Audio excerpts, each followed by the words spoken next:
How are you friends? Welcome back to my channel. In this video, I am show you how to unhide apps on your Android phone. At the same process to unhide apps or another phone. So let's get started. First, open the settings app. Then scroll down until you located the home screen option. Open it up. Inside the page, scroll down all the way, located the hide apps on home and app screen option and open it up.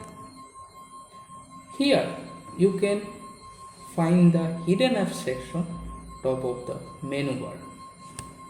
To see the all hidden apps listed, to unhide them, just uncheck the apps and then finally hit the done button at the bottom menu bar, and the app will automatically appear on your home screen or app store.